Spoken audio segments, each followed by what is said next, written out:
Good evening, my Real News Media TV family. Welcome back to the channel for another news update.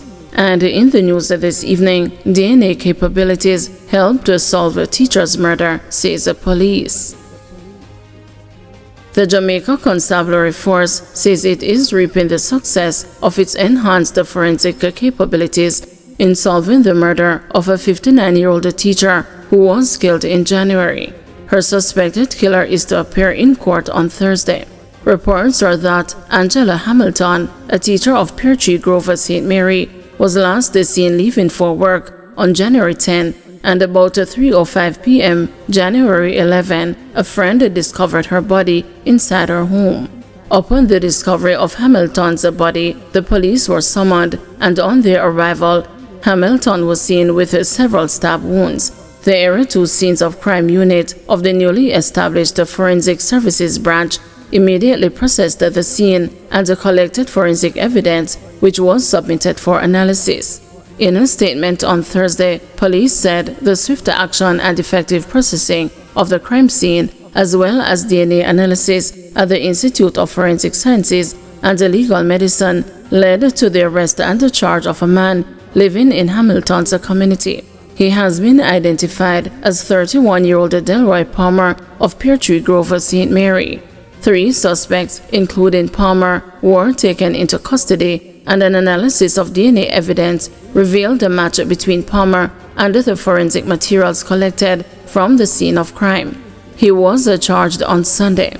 Head of the FSB, Senior Superintendent of Police Christopher Brown, thanked members of the Area 2 Scenes of Crime Unit and the Forensic Lab for their diligent efforts.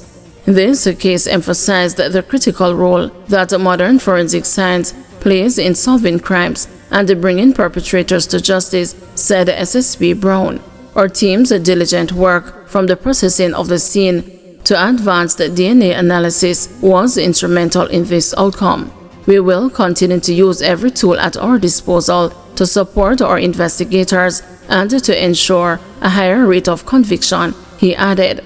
Palmer is scheduled to appear in court on Thursday, August 7. House fire in Manchester. The Asia police in Manchester are investigating a house fire in the area this morning. It is reported that around 3 o'clock, fire was seen coming from the 7-bedroom dwelling and an alarm was raised. The police and the fire department were called to the scene and the fire was subsequently extinguished. The dwelling was destroyed. The cause of the fire is being probed. Police search for 3 suspects following Ganja bust in Alligator Pond. The Manchester police are continuing their search for 3 suspects in a multi-million-dollar Ganja bust in New Forest Alligator Pond on Tuesday. Thousands of pounds of the drug was seized during a snap raid conducted sometime after 4 p.m. Louis Daniels, acting commander and operations officer for Manchester, says the Ganja bust was found during the search of a property. About 3,000 pounds of green vegetable matter resembling Ganja was found at a dry house with a street value of about $2.4 million.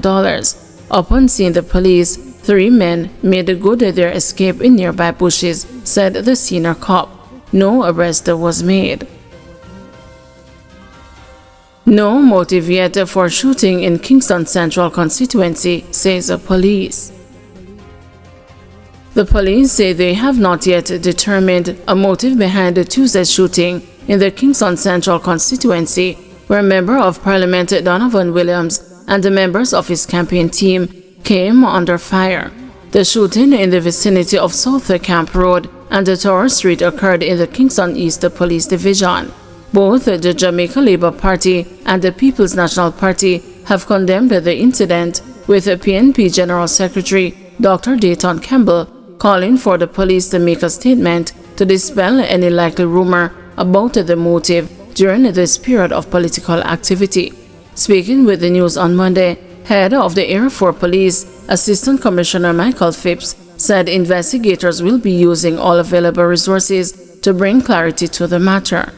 We have appreciated this complaint of reported shooting, and we are doing our investigations. We are not able at this point to say a particular motive behind this particular shooting, but our investigations are continuing.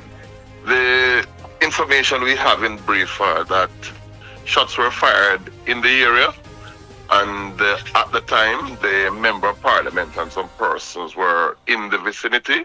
So one motor vehicle was damaged very close to where the persons were, and we are doing our investigations. We are open to use some forensics and other things to determine exactly what may have transpired there. Held charged with stabbing man in face and neck.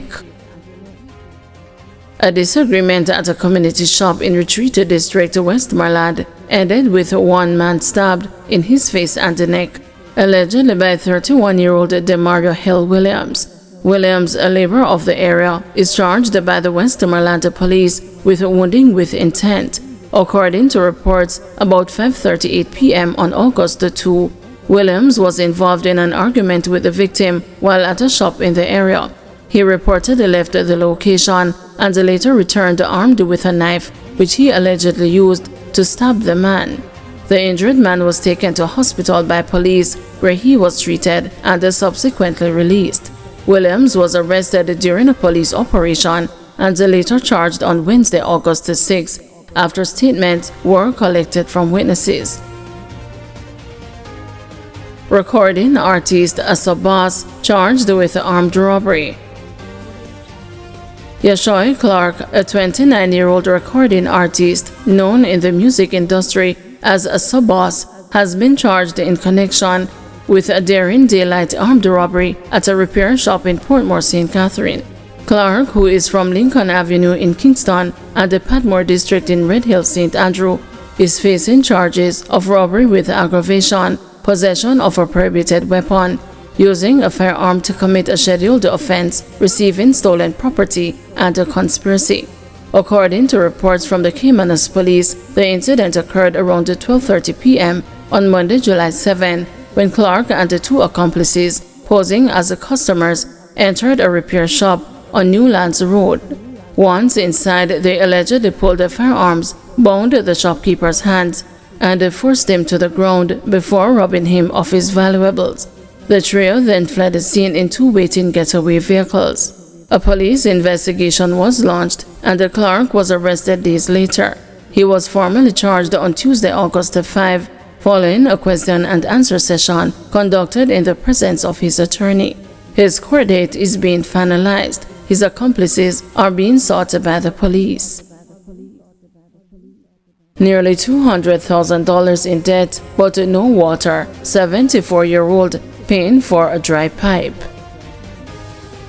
Miss Ivy climbs the hill to her home in Hope Flat, St. Andrew, with a stick in one hand and the two water bills in the other, telling her that she owes nearly $200,000 for a service she said she hasn't received in 5 years. The 74-year-old spends $5,000 a week on truck to water just to survive, rationing every bucket for bathing, cooking, and flushing. Yet the National Water Commission continues to send her bills. As of June, in bills seen by the news team, the NWC said Miss Ivy owed $188,562.43. 5 years now, me get one drop in the pipe, she said. And every month, me still get water bill, bigger than me light. Though the monthly usage is less than $3,000 since April, Miss Ivy is puzzled as to where the massive debt is coming from. It is unclear when she first saw the huge debt. She paused and looked down at the printed bills in her hand. How must I pay this and pay $5 grand for water every week? In Miss Ivy's home, every drop of water is accounted for. Rainwater, when it comes, is caught in basins and stored in barrels. There is no room for waste. Me no use one pan for bathe. Me save that for flush the toilet. Me use one pan for wash the clothes. Me save the rinsing water for mop out the house, she said. This is a land of wood and water, but up here so a pure drought. Miss Ivy said she does not have the means to keep up with the bills and doesn't understand why she is being charged in the first place. "But can't afford it," she said, gazing at the water meter. "Them charge me like me have swimming pool. I'm gonna use my pipes in years." She said she especially feels aggrieved when she has to tell her grandchildren to use less water. "It's like me rob them a comfort me never get either." She recalled that decades ago, water was far from abundant, but it still came. "Now all me get is a piece of paper where them tell me off a pipe when I run," she said. Not far from her home, a group of men playing dominoes shared in the senior citizen's frustration. "I can't believe say 2025, modern time we in a. We are celebrate Independence Day today, and me still a carry water upon my head," one man said. A part-time taxi operator said the water crisis has even become an income stream. "People charter me car if you look water sometimes," he said. "Me make $1, but me would rather them fix the thing. It's not a hustle me proud of." At the community's edge sit 2 large black water tanks, fenced in and idle. Residents say the tanks were installed months ago and are supposed to be connected to a nearby hillside spring.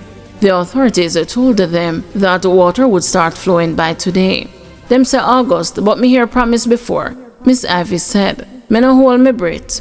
Nicole, who has lived in the area for more than 20 years, also expressed a doubt.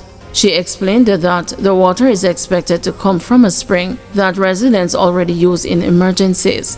"The same water people use for wash clothes," she told the news. "All of that are going in the tank. Me can't trust that. We need a permanent, more structured solution. It can't be that hard," she added.